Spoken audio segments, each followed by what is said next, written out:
Hi, Judy. Hi. Your teacher Sarusen, he's not here today, so I will be his sub.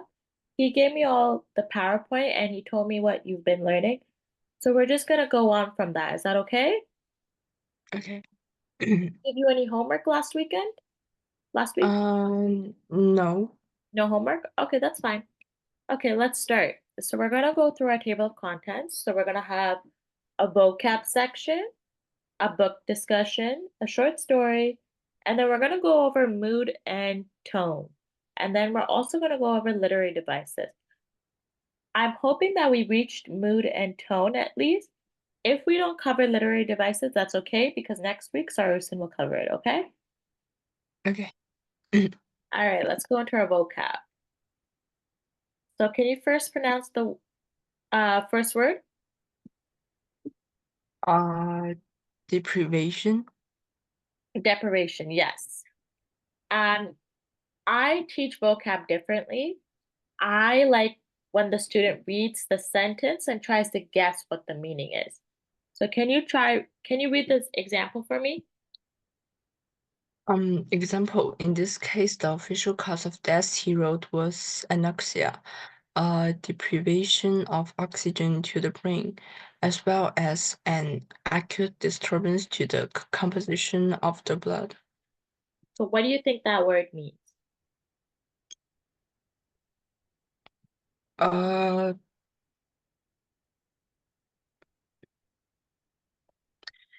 um, Inadequate. Yeah, so it's like it's lacking in the state of like necessity. So say if you're missing something important. So like oxygen to your brain is very important. That's when we would use deprivation. It's something that's a necessity. So the actual definition is the disadvantage that results from something losing, act of depriving someone of food, money, or rights at a state of extreme poverty. So if you are withholding any necessity, do you know what necessity means? Um, yes. Okay. If you're withholding any necessity, you are causing deprivation. Okay? Judy, Okay. Okay. are you sure you understand what necessity means? Yes. Okay, perfect. So let's go on to the next one.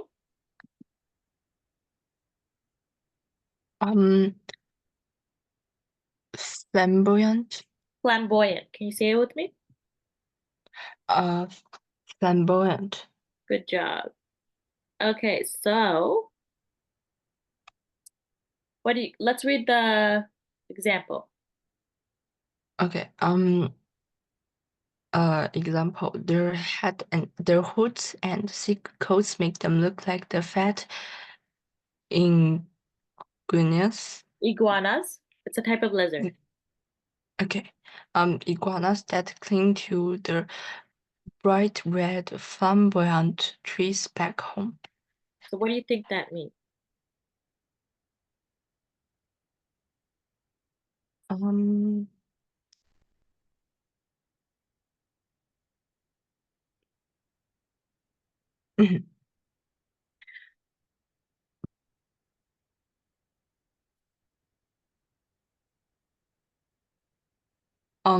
Like shining.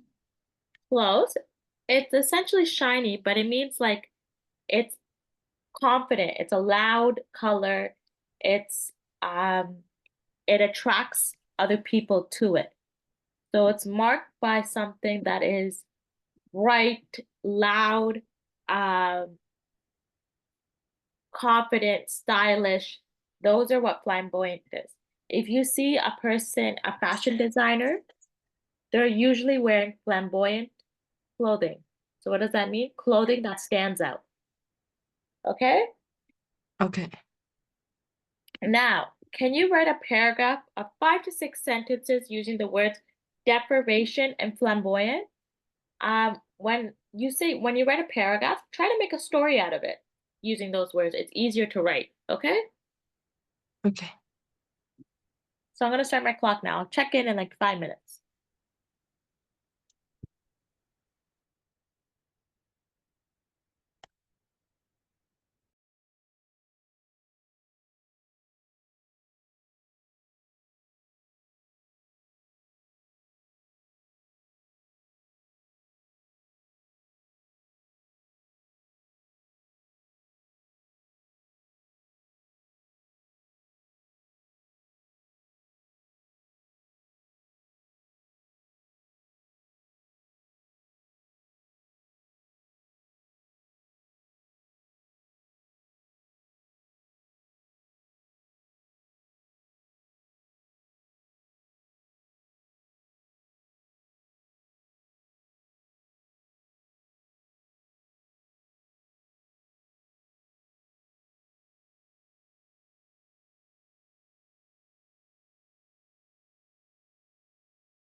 All right, let's go through this.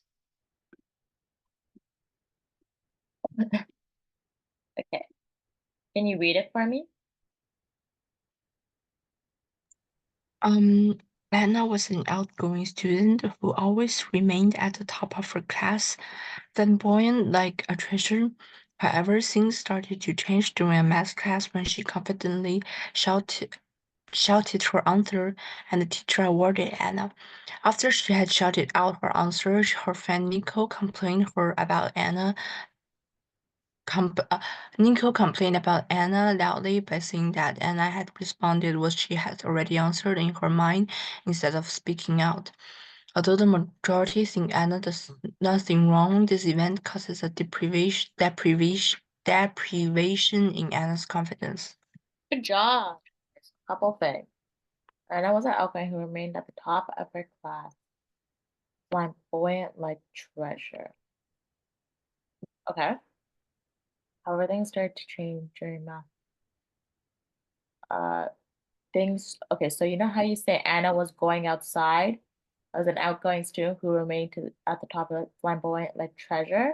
So this is already past tense, and then you're going, things start to change. So instead, you could just say things changed during math class. Oh, changed to be consistent with the tense you use. Things changed during math time when she confidently shouted her answer. And the teacher, instead of awarded, let's say praised.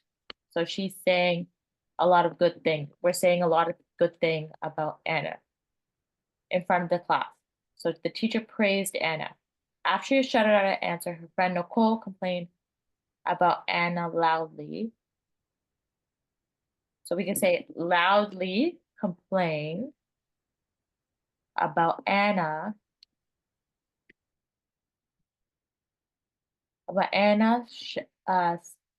shouting the answer, uh, complained about Anna shouting the answer that she already shouting the answer that she already had in her mind instead of speaking out loud. Although the majority think Anna did nothing wrong, did nothing wrong. So we gotta remember, keep it to past tense. Did, oh, why is it still this? There we go. Did nothing wrong. The event caused a deprivation in Anna's confidence. It's just a tense here, so I'm gonna just make it orange. Caused a deprivation in Anna's confidence. Do you understand, Judy? Do you have any questions? No. Okay, let's go on. So can you read the first word for me? Uh, Imbue. Imbue, good job. Can you read the example? Okay. Example in words, it doesn't mean particularly special. The figures imbued with its golden ratio seem to be the most beautiful objects.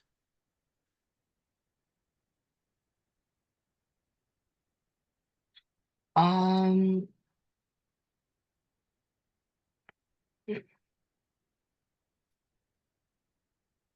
maybe imbue means like being decorated with. Close, yeah. It's like it's being infused. So anything that has, so if you read here, golden ratio. So anything that is infused or made with gold is seen to be the most beautiful object. So you could be like inspired or made with spread, diffuse, soak. Any of these will fit. Do you understand? Yes. Okay. What about this one?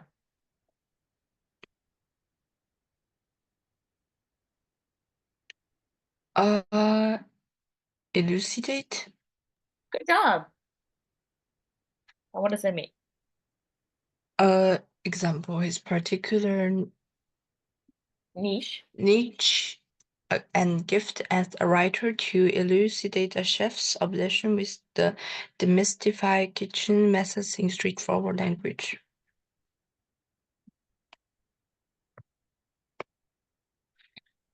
Uh, elucidate may mean like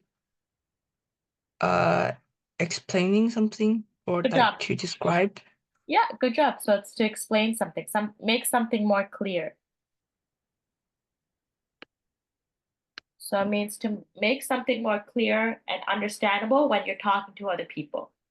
So this writer elucidate the chef's obsession and the methods in easier words so that the audience will understand. You understand? Yes. Okay. Now, can you write a paragraph or a story using these two words? Okay.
Do you need more time, Judy?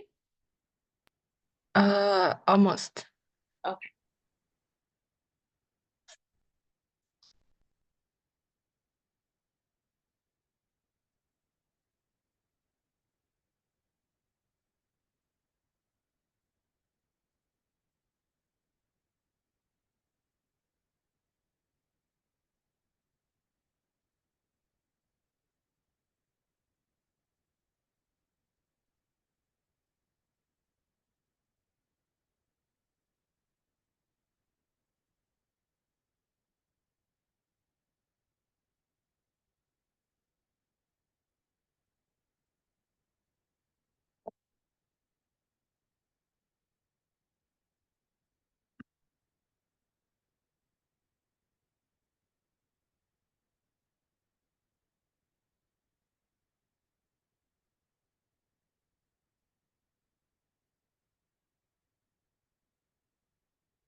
Perfect. Okay, can you read it for me? uh, Anna read a passage talking about a special army in the future where the Earth is nearly destroyed because people are forced to fight against each other for survival. The whole story is imbued with this desperate atmosphere, which makes readers feel deep sympathy with the characters. Does the reader successful? I'm sorry. I think it should be the writer. Uh, does the writer successfully elucidates the difficulty of survival in the future and how cruel people have to fight against their close relatives? Good job. And I read a passage talking about a special army. Where? So instead of because, you can say Anna read a passage talking about a special army in the future where the Earth is nearly destroyed. Oh, you can leave because people are forced to fight against each other for survival, imbued with a desperate, which makes the reader feel sympathy towards the character, towards towards the character. Thus, the writer presents the difficulty of surviving in the future and how cruel people have to how cruel the world the world has become as people have to fight against their close relatives. Okay? Do you understand why I made those changes? Yeah. Okay. Let's go on to the book recommendation. Book recommendations. Can you read this for me? Book and author recommendation title Paper Towns by John Green. Quentin Q. Jacobson's research for his missing neighbor and crush, Margot Rose Spiegelman, leads Benjamin. him on Benjamin. Spiegelman. Okay. Leads him on a journey of self-discovery. General themes identity, self-discovery, perception, vs reality, friendship, coming of age, exploration, letting go. Good job. So let's read this. The synopsis. Paper Town. Mhm. Paper Town by John Green follows uh Quentin Jacobson, high school senior infatuated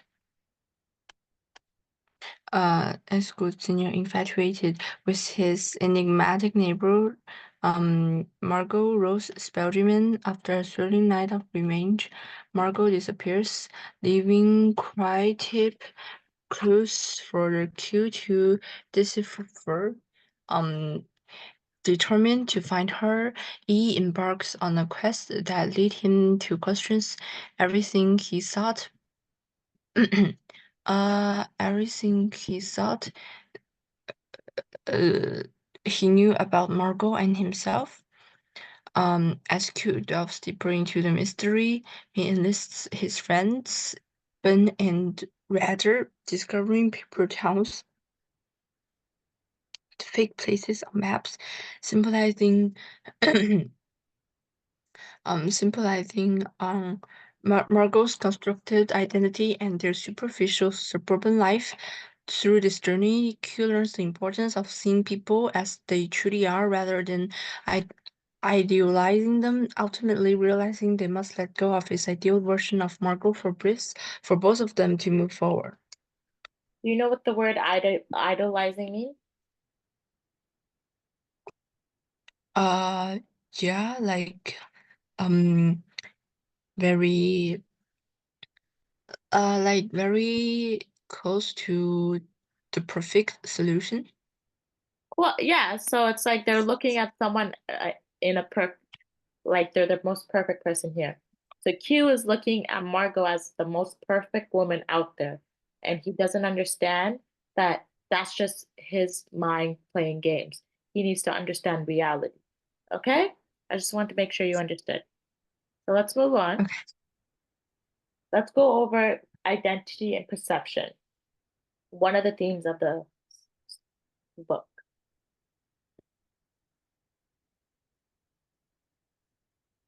Uh, the novel explores the difference between how we perceive others and their true selves.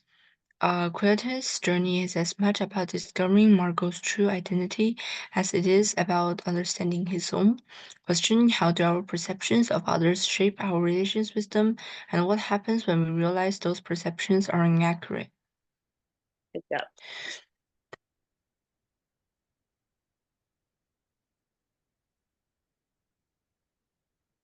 So I want you to answer this, okay?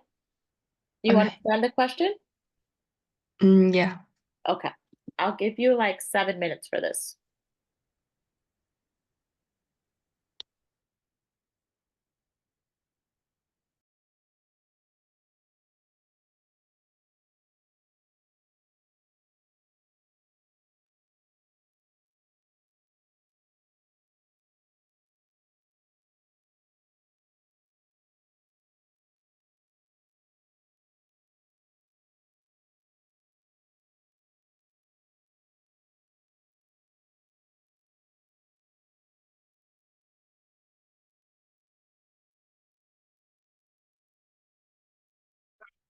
Pounds in the track, the Hummer get them out. Working on the cover, young Pluto came out to the rock. Three may be a kid. 5,000 pounds in the track, the Hummer get them out. Working on the cover, young Pluto came out to the rock. Three may be a kid.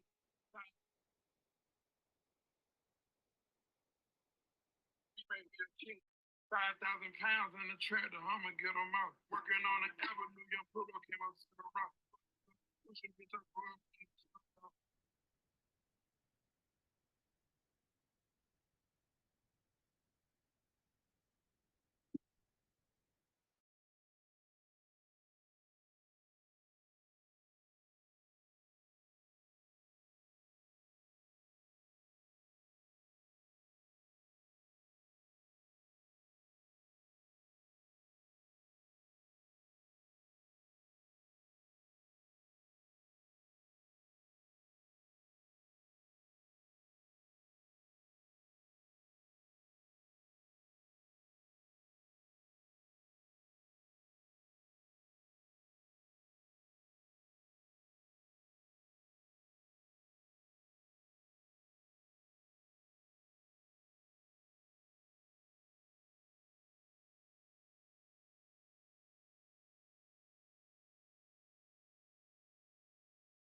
Okay, let's take this up.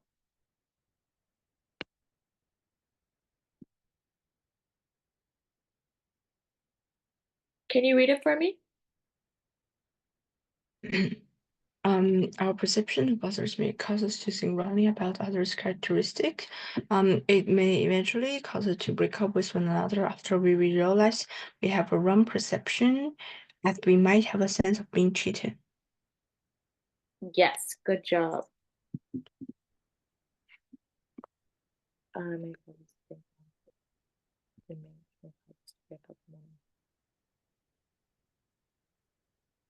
After we realize we're wrong session. Wrong session. We can just put a period in and be like, also we also may end up feeling cheated as if someone cheated because why would they feel cheated?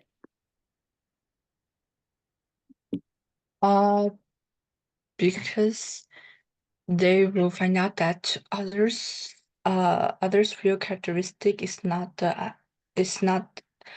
idealized. Yes, so we can say because we as other because we have a different perception of one of a person who does not fit different perception of that person then they're true of that person. We could just say that. Okay. Okay. Great. So book another one. Can we go into the searching up for meanings and purpose? Can you read this for me? Another theme. Okay. So search for meaning and purposes. The character in Paper Towns are searching for meaning and purposes in their lives, is symbolized by the quest to find Margot and understand her actions. This theme is reflected in the metaphor of Paper Towns, representing the superficially and the quest for something deeper. Question: why do people often seek out adventures or challenges to find meanings in their lives? And how do this search impact their understanding of themselves and the world around them?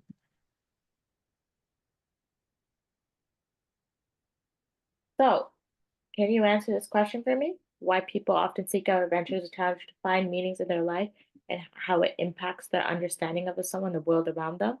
I'll give you 7 minutes for that. Okay.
Okay.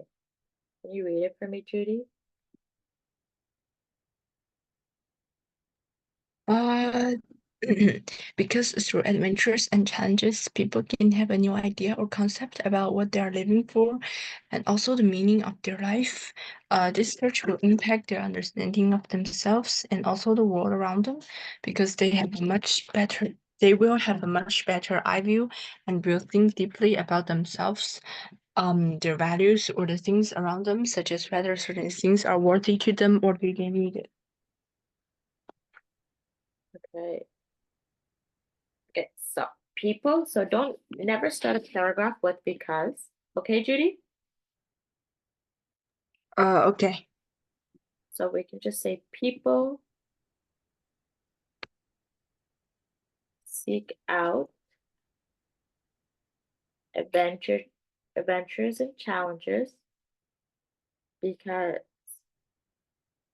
and we can add the because here, because people, because they can have a new concept of, they can learn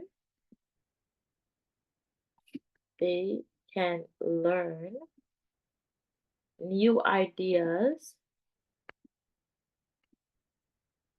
so they're learning, that's why they're on challenges, they can learn new ideas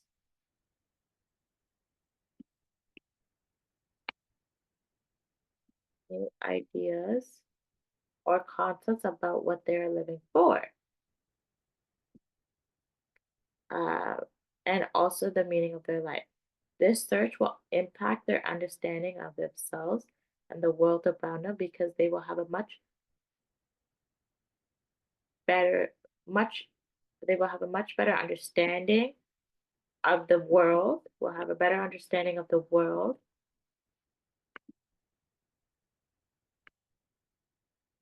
understanding of the world,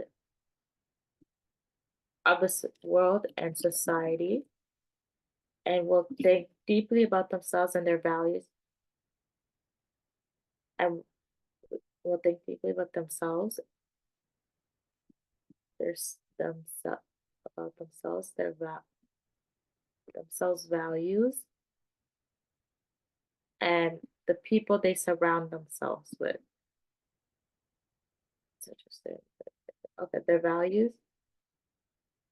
Okay, so which must have a better understanding of the world and society and will think deeply about their values, about themselves, their values, and items.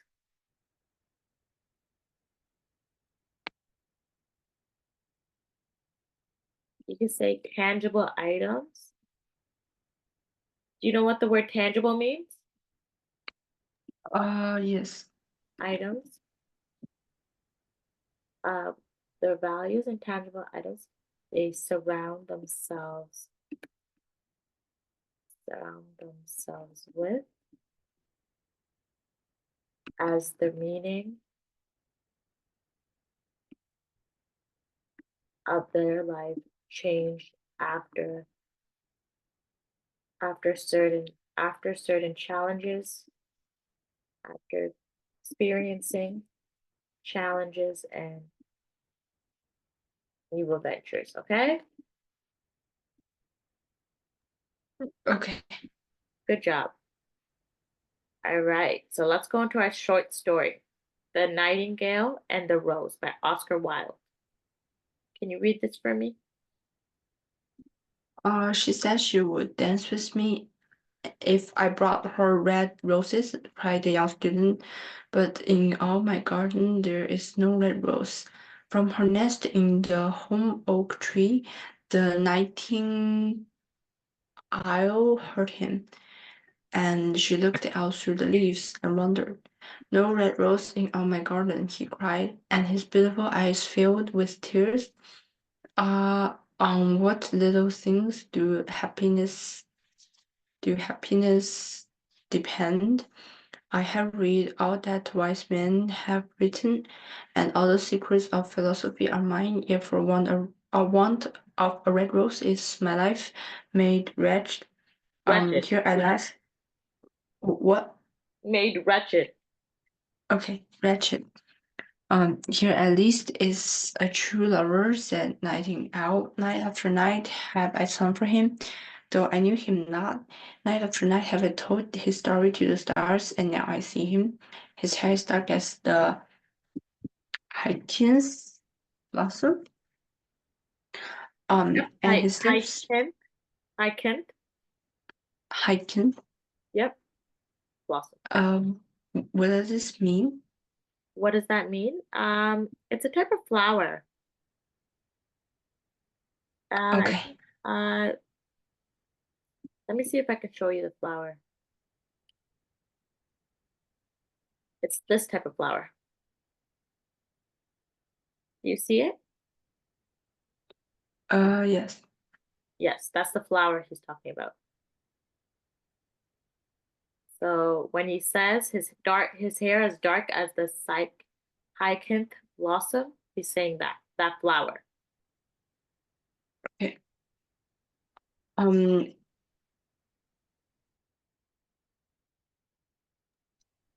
And his lips are red as the rose of his desire, but passion has made his face like pale ivory, and sorrow has set her seal upon his brow. The prince gives a ball tomorrow night, murmured the young student, and my love will be of the company. If I bring her and a red rose, she will dance with me till dawn. If I bring her a red rose, I shall hold her in my arms, and she will learn.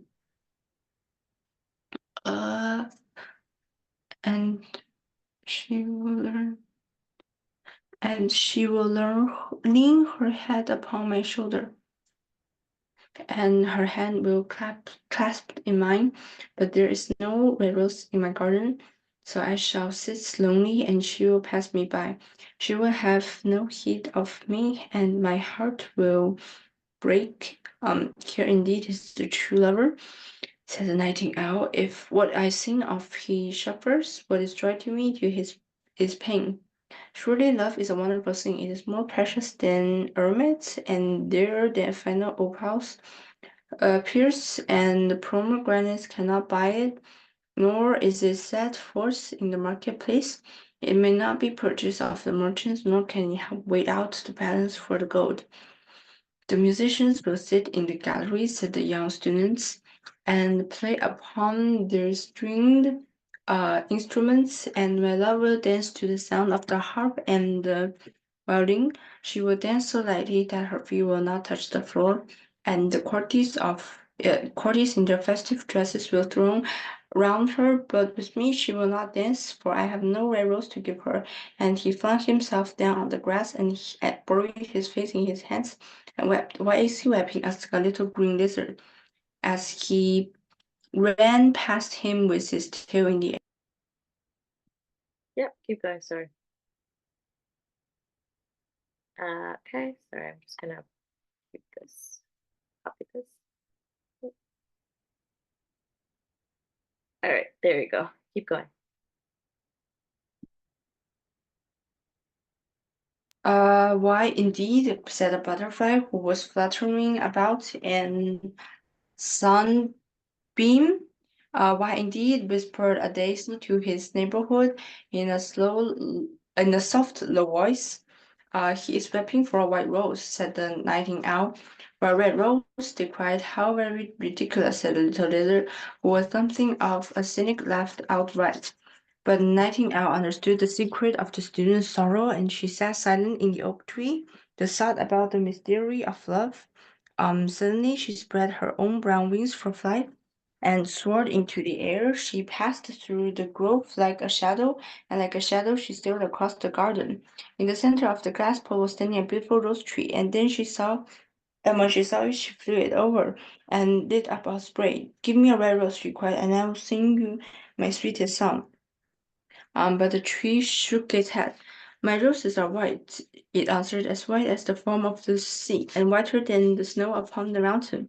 But go to my brother who grows round the old sundial, and perhaps he will give you what you want. So the nightingale flew over to the rose tree that was growing round the old sundial. Give me a red rose, she cried, and I will sing you my sweetest song. But he shook his head. My no roses are yellow. And answers as yellow as the head of the Myrmidon who sits upon an amber throne. Um and yellow than the daffodil that blooms in the meadow before the mower comes with its scythe. Or go to my brother who goes beneath the student's window, and perhaps he will give you what you want. So the night owl flew over to the rose tree that was growing beneath the student's window.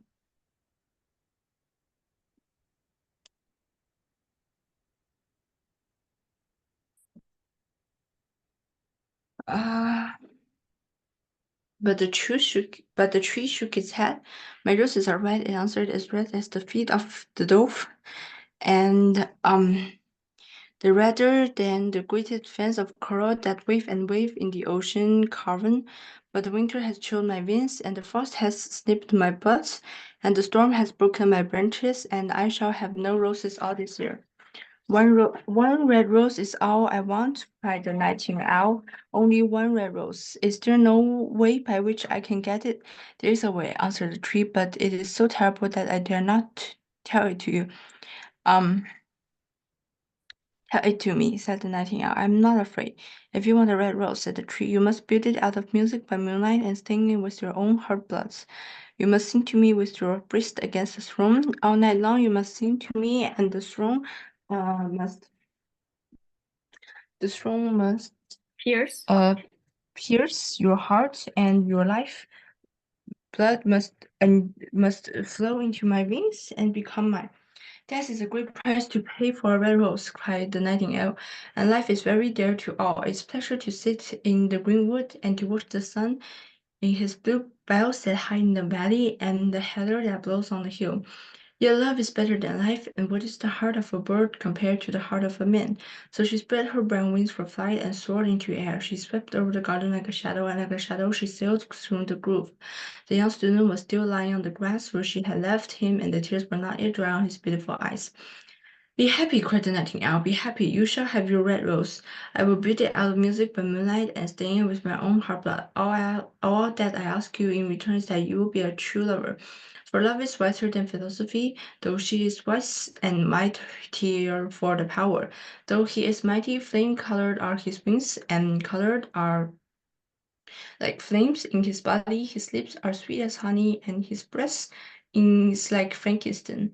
The student looked up from the grass and listened, but he could not understand what the nightingale was saying to him, for he only knew the things that are Written down in books. You're reading too fast and you're missing words. So slow down, please. Can we try this one?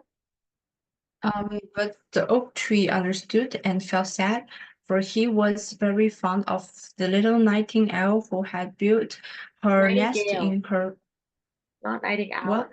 Nightingale. You're saying Oh, nightingale. okay. Okay, Nightingale built her nest in his branches. Sing me one last song, he whispered. I shall feel very lonely when you are gone. So the nightingale sang to the oak tree, and her voice was like water bubbling from a silver jar. When she had finished her song, the student got up and pulled a notebook and a lead pencil out of his pocket. She has formed, he said to himself as he looked away through the grove. That cannot be denied to her, but has she got feeling? I'm not afraid. I'm afraid not. In fact, she is like the most artists. She is all style without any sincerity. She could not sacrifice herself for others. She thinks merely of music, and everybody knows that arts are selfish. Still, it must be admitted that she has some beautiful voices in her voice. What a pity is that they do not mean anything or do any practical good. And he went into his room and lay down into his little padded bed and began to think of his love. After a time, he fell asleep. And when the moon shone in the heavens, the nightingale flew to the rose tree and set her breast against the throne. All night long she sang with her breast against the throne, and the coldest crystal moon leaned down and listened. All night long she sang, and the throne went deeper and deeper into her breast, and her love blood ebbed away from her. She sang first of the song of love in the heart of a boy and a girl, and on the topmost spray of the rose tree there blossomed a marvelous rose, petal following petal, as song follows song. Uh, Pale was it at first as the mist that hung over the river, pale as the feet of the morning, and silver as the wings of the dawn, as the shadow of a rose in the mirror of the silver, as the shadow of a rose in a water pool, so was the rose that best blossomed into the topmost spray of the tree. But the tree cried to the nightingale to press closer against the throne, pretty closer. The little nightingale, cried the tree, for the day will come before the rose is finished. So the nightingale pressed closer against the throne, and louder grew her song, for the song of the burst of passion in the soul of a man and a maid. Go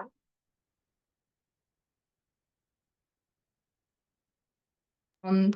And a delicate flush of pink came with the leaf of the rose, uh, like the flush in the face of the bridegroom, when he kisses the lips of the bride, but the throne had uh, not yet reached her heart. So the rose's heart remained white, for only a nightingale's heart blood can crimson the heart of a rose. And the tree cried to the nightingale to press closer against the throne. Press closer, little nightingale, cried the tree, or the day will come before the rose is finished. So the nightingale pressed her chest closer against the throne, and the throne touched her heart with a fierce pound of pain shot through her. Bitter, bitter was the pain, and wilder grew her song. For she sang of the love that is perfect by death, of the love that dies not in the tomb. And the marvelous rose became crimson, like the rose of the eastern sky. Crimson was the girdle of petals, and the crimson as a ruby was the heart.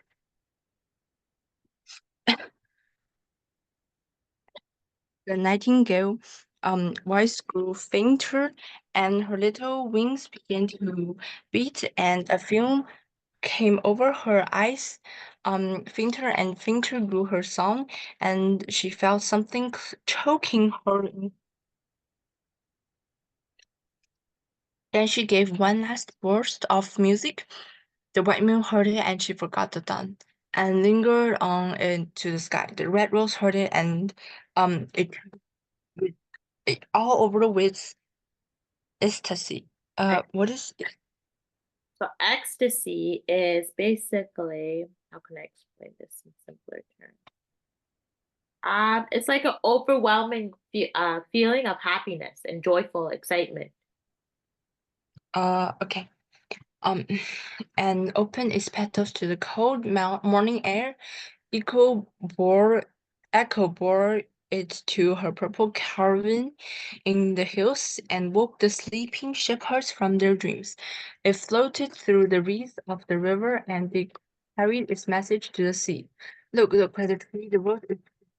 But the nightingale made no answer, for she was lying dead in the long grass with the throne in her heart. And at noon the student opened his windows and looked out. Why, what a wonderful piece of luck, he cried. Here is a red rose. I have never seen any rose like it in my all life. It was so beautiful, and I'm sure it was a long Latin name. And he leaned down and plucked it. Okay. Then he put on his hat and ran up to the professor's house with the rose in his hand.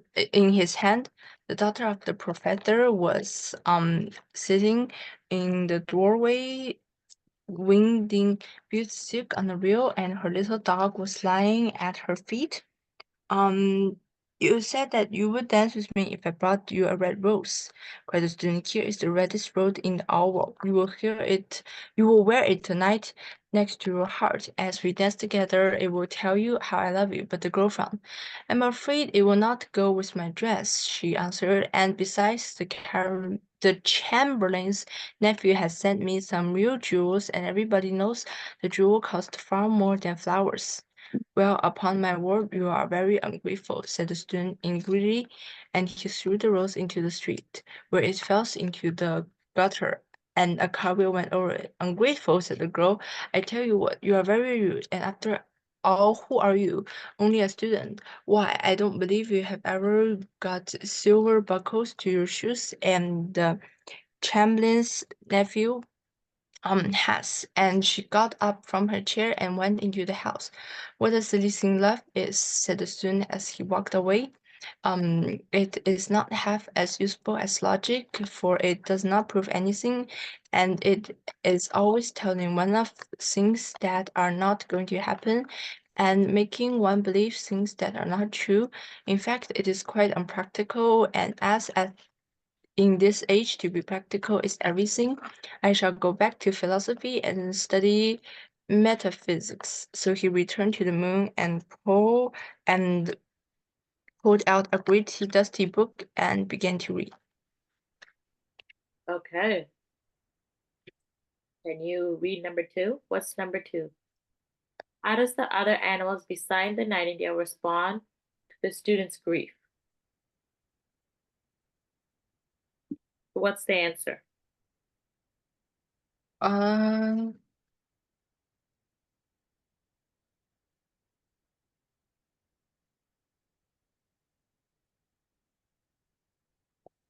B. Close, it's A. They are uninterested in his feelings. The other animals don't care. Only Nightingale cares about what the boys grieve. Number 3.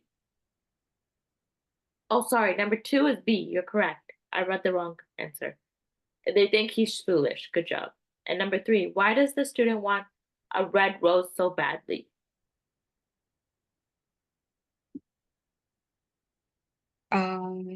D. Yes. The girl he likes says that he will dance. She will dance for him with for a red rose. For what does it cost Nightingale to make a red rose?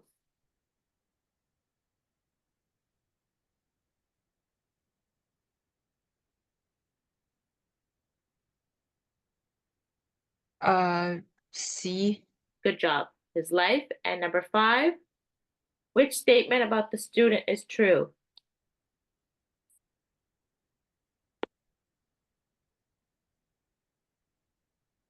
A. Good job. He is ungrateful. And number 6,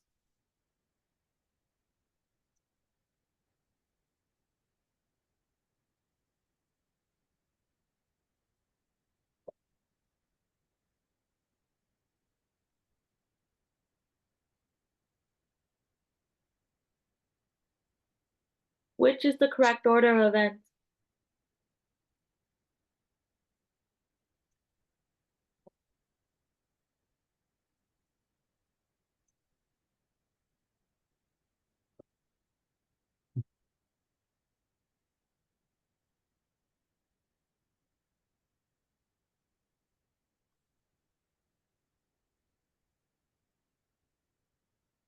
B.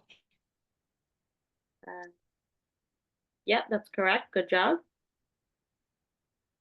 And number 7,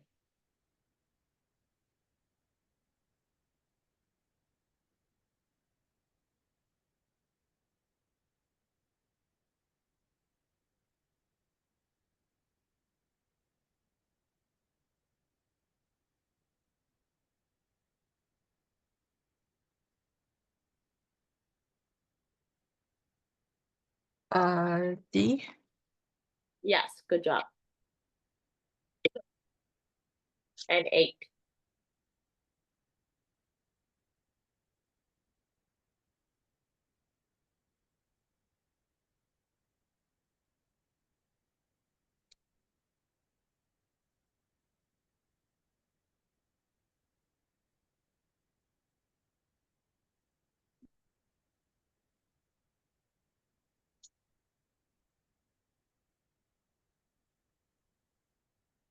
A.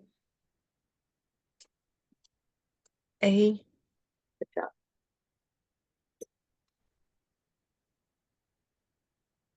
Number 10. What best expresses the theme of this text?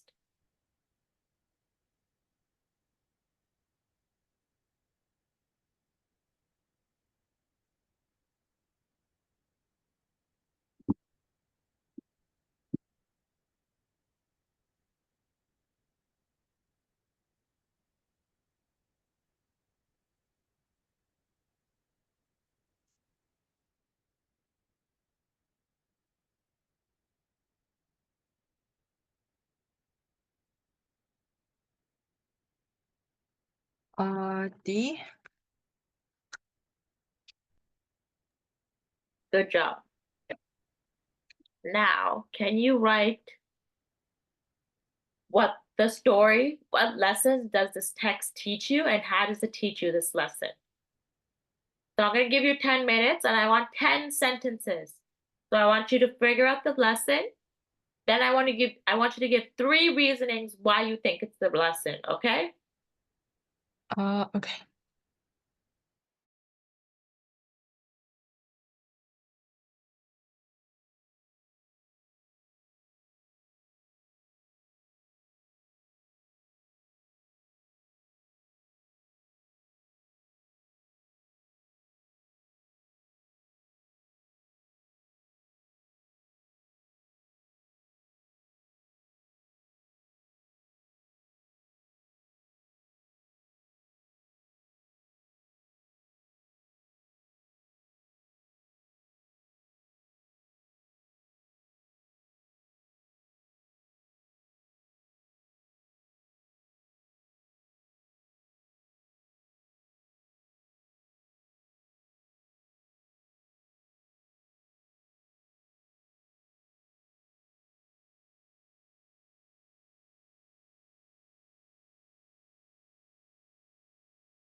Hi, Judy, do you need more time? I'm writing the last reason. Okay, that's fine.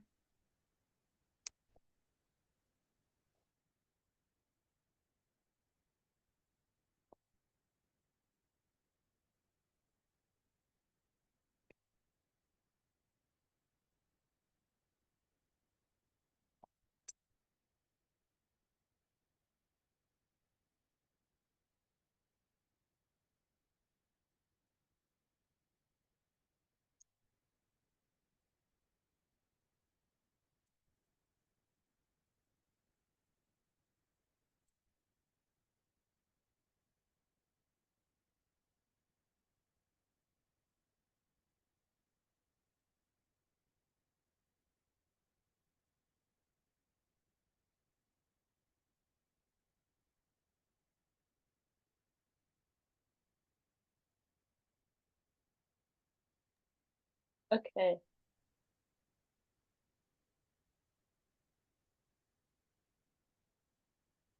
You're not done, right? Okay, there you go. It just came out separate. Okay.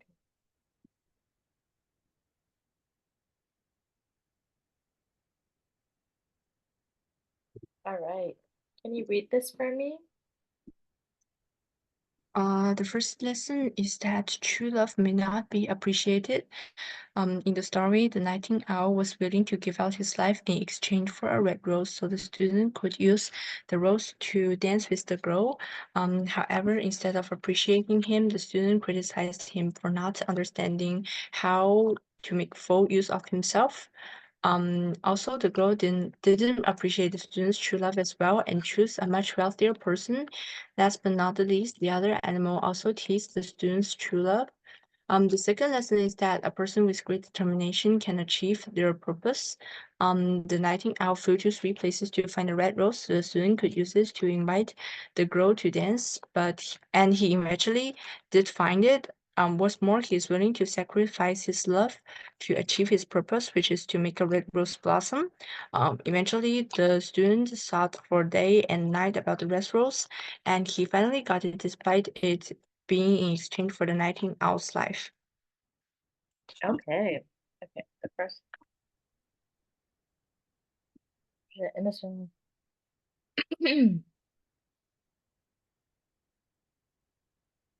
So that the student could use the rose to use the road in order to get a dance.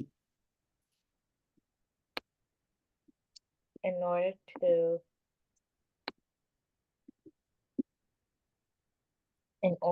to get the girl to agree to a dance. In order to get his crush to agree to a dance. However, instead of appreciating the student has a not understanding how to make full use of himself. Also, the girl didn't appreciate the true love, students as well as choose as well as as she chose a much wealthier person. Last but not least, the other animals also teased the student's true love. Okay, this you don't need to write. That's okay. It's okay if you have 2 reasons. The second reason is a person with great determination can achieve the purpose. The nightingale flew to 3 places to find a red rose so that the student could use it to invite the girl to dance. And eventually he did find it. What's more, we can just say he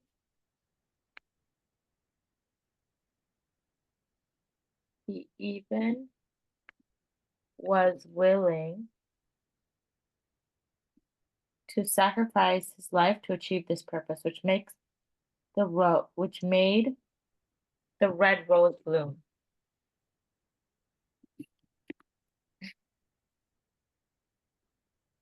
Eventually, the student thought day and night, and he finally got it despite being exchanged for Nightingale's life. Okay, good job. Okay, we're gonna move on to mood and tone now. Can you read this for me? The definition of mood in literature can best be understood as the emotion the author strives to evoke in the reader. Mood in literature embodies the overall feeling of atmosphere of the work. Authors can generate the story's mood through different techniques, or which are done through the use of challenge of language, of course, setting in imagery, character reactions, and conflict outcomes can conflict all affect the mood of a story. Good job. So what this means is like, say if they're in a dark setting, that affects the mood of the story. It makes the story more scarier or evil. However, when they're in a bright setting, you think the story is going to be happy. Like in The Nightingale, the setting was dark. It was nighttime.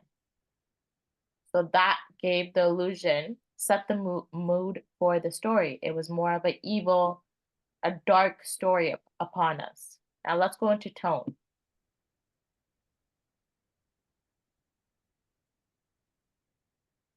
While mood is the atmosphere and emotion the author wants the readers to feel, tone in literature is the author's or specific character's attitude toward a particular subject matter. So the language, word choice, and sentence structure, an author can express their opinion about something within their own work. An author might choose their opinion about something within their own work. An author might choose to channel this expression through the viewpoint of a certain character of narrator.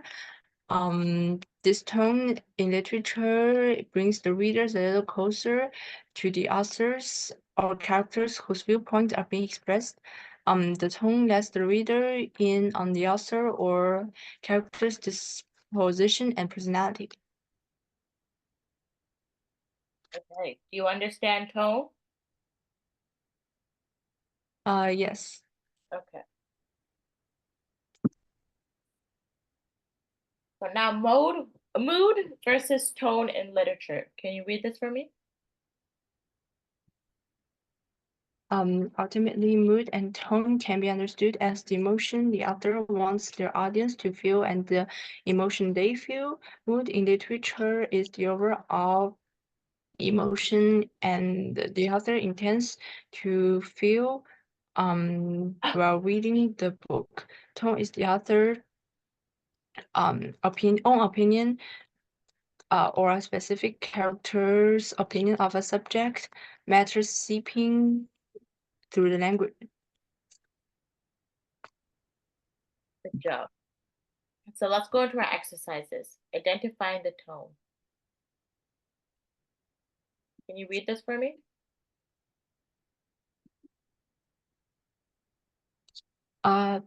While a spring in his step and a wide grin on his face, Jones rode through the bustling market. The air was filled with the sweet scent of freshly baked bread and bustling and the lively character of vendors and shoppers. Every corner seemed to burst with color and life, making the entire scene feel like a vivid, joyful painting. Good job. So I want you to answer all 3 questions for this, okay? Okay. 3. I'll give you 10 minutes.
Okay, let's pick this up.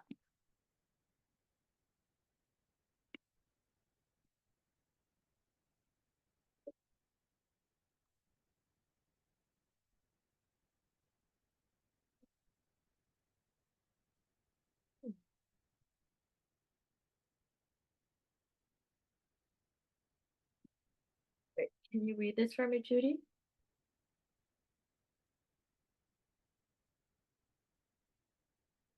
Judy? Sorry, I forgot to unmute myself. The tone of this passage seems to be very close to life and cheerful. This could be learned from the phrase sweet scent and bustling market. The setting contributes to the tone by letting the readers better understand the background of the story and feel the chaos of the market. Chaos. This chaos. Okay. This might affect the mood of the passage by making it cheerful. Tone can help readers better understand the mood of the passage and make the reader to be attracted. Um, Okay. yeah. The reader attracted to the book story. Attracted to the story. Bustling thing to make them so this. Um, we could say the happy chaos, okay? Because he's enjoying the chaos. Happy chaos. Other than that, good job. Let's move on. So let's talk about the role of the setting. Can you read this for me? The dense forest was silent, and the thick canopy blocking out most of the sunlight. The only sound was the occasional rustle of leaves as an unseen creature moved through the underbrush. The air was so damp and cool, carrying with it the early scent of moss and decaying woods. It felt as though time stood still, the silence pressing heavily on every step taken. Setting rule. How does the setting contribute to the overall mood and the tone of the passage? Um, Describe at least two elements of the setting that enhance the emotional impact. Character's perspective. Imagine a character walking through this forest. How might the mood and tone influence their thoughts and action? Write in a brief paragraph from the character perspective, incorporating the setting of the mood and tone. Okay, good job. So can you answer these two questions for me really quickly in 10 minutes and then we'll take it up, okay? Okay.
Hey, Judy, can you read it for me?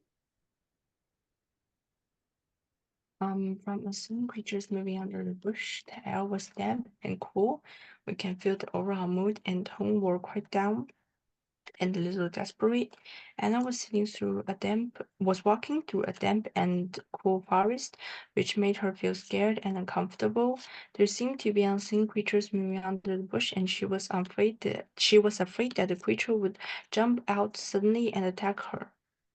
Okay, good job. So, so we're talking about the setting. So this creature under the bush is not really the setting. There's another aspect though. What can we say about it? There's something about the setting that makes it very dark. Uh, the thick canopy blocking out most of the sunlight. Yes, the thick canopy. So wait, we can say that.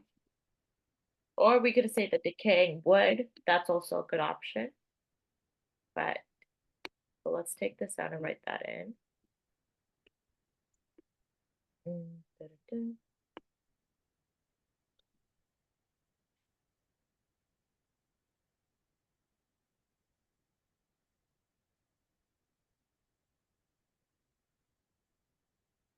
He was blocking sun. Um, we can feel the mood was dark, not quiet, dark and a little mysterious. We can say dark and mysterious, okay? Not desperate. Why did you say desperate?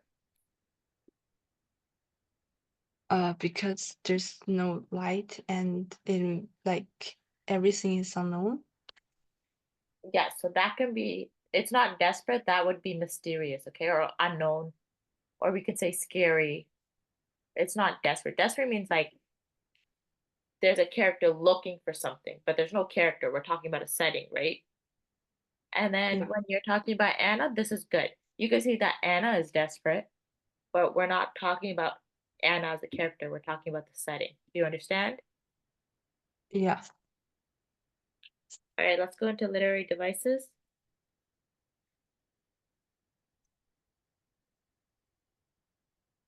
Can you read this for me? I have told you to clean your room a million times. When I was your age, I had to walk 15 miles to school barefoot in the snow. Ever heard statements like that before? These are examples of an overstatement or hyperbole, which is one of the things we'll be looking at in this video. We'll also be looking at the opposite of a hyperbole and understatement and how writers use these figures of speech to enhance their work. Hyperbole is defined as obvious and intentional exaggeration. It is an extravagant statement of figure of speech that is not intended to be taken literally. So it's actually hyperbole. Can you say that again? Hyperbole. Good job. And keep going. We use hyperbole or at least hear it quite often in day-to-day conversation. For example, you might say to a friend, I haven't seen you in an eternity. You saw this friend just last week, but to get the point across, it has felt like a long time. You exaggerate by using a word that implies it's been forever. Since it's like an exaggeration and it's not meant to be taken literally, it's a hyperbole. It is crucial to keep in mind that there are certain elements that make a hyperboles function after depending on content. Um, in this case, the word eternity was used to create emphasis, but in a different situation, it could be used ironically, either for emphasis or irony. Hyperbole is never literal and is always intentional and obvious exaggeration. Yeah.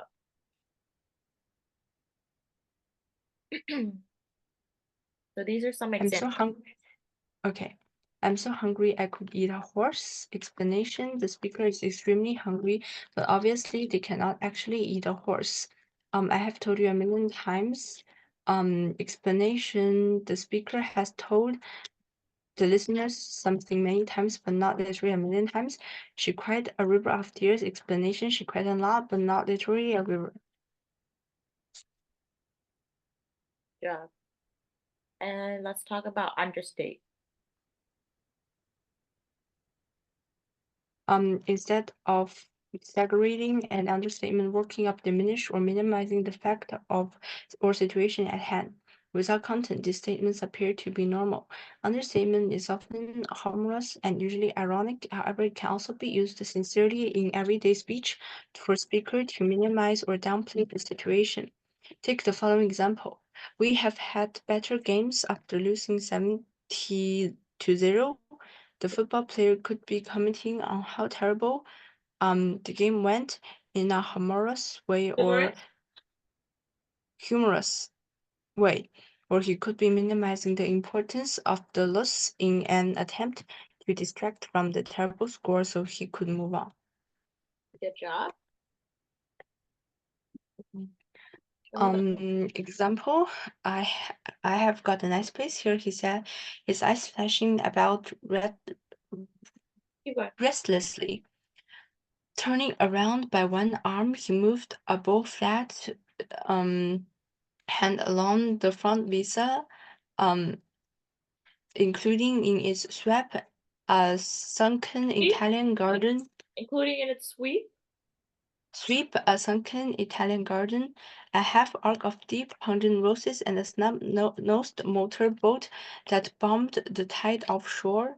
Here, the extravagantly wealthy Tom Fortune described his place as merely nice. The later description showed showed that the space is much more than nice. Thus, calling it such is an understatement. The understatement in this case could be in this case could say a lot about Tom. He could be attempting to downplay the magnitude of his estate in order to avoid appearing like a beggar, or he may be used to his wealthy lifestyle, so he can only think of what people would think of as extremely extravagant as nice. Yes. So can you identify if this is a hyperbole or understatement? What is number one? A hyperbole. Good job. And number two?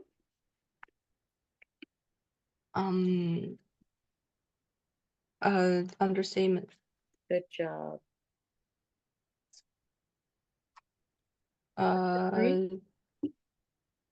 Understatement. Good job. Number four. Hyperbole. Good job. Okay.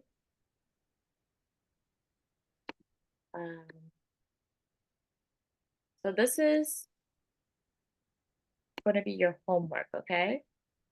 So Okay.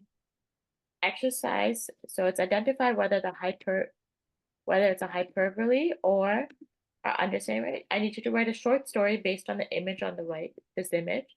Your task is to include at least 3 hyperboles and understatements. So there's 6 of them in total. 3 hyperboles and 3 understatements. Is that okay?